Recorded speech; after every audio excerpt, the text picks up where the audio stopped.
Hi guys, European beef is weak.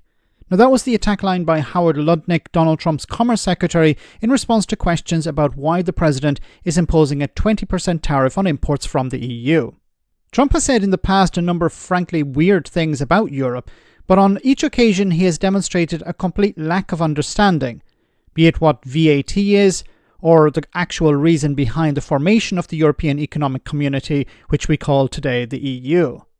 Trump and his sycophants are angry with Europe over, well, our standards, and they want to force us to lower them.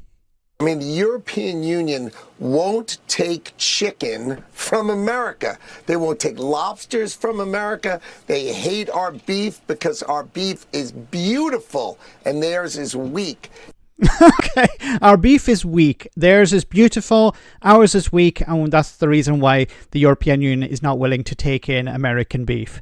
No, it's a bit more complicated than that. Now, I don't know if Howard Lutnick is dumb or just pretending to be, for the sake of Fox News viewers and Trump supporters. I keep asking this question. Are these people stupid or are they just pretending to be? It could be actually a bit of both.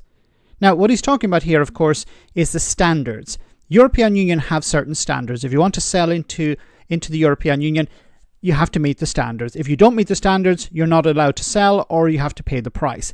And it works both ways. If you want to sell to the US, you have to meet US standards. If you want to sell to Brazil, you have to meet their standards. If you want to sell to Switzerland, Japan, China, Australia, it doesn't matter. You have to meet their standards. If you don't, then you're going to have to pay the price. Now, it seems to me that Donald Trump is not engaging in an economic battle with countries around the world. He's engaging in a political one. What he's doing is he's saying to, in this case, the European Union, which he's imposed a 20% tariff on, you have to accept our products.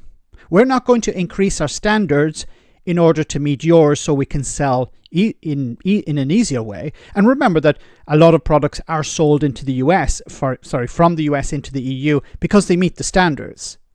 Not everything is blocked. Okay, that's important to remember.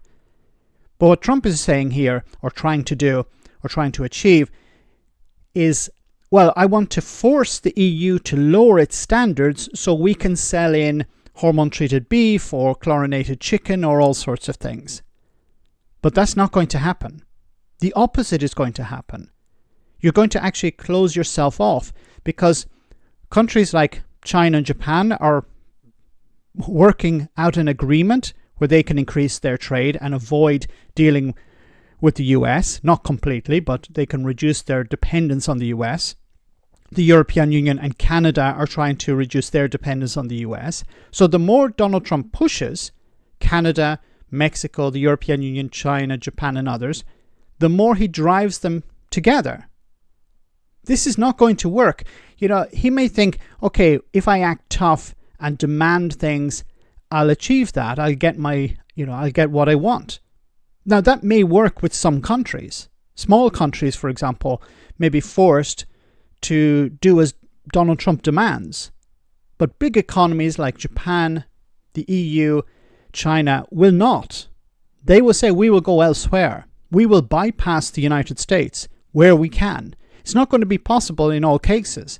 It's going to take all of those economies are going to take a massive hit.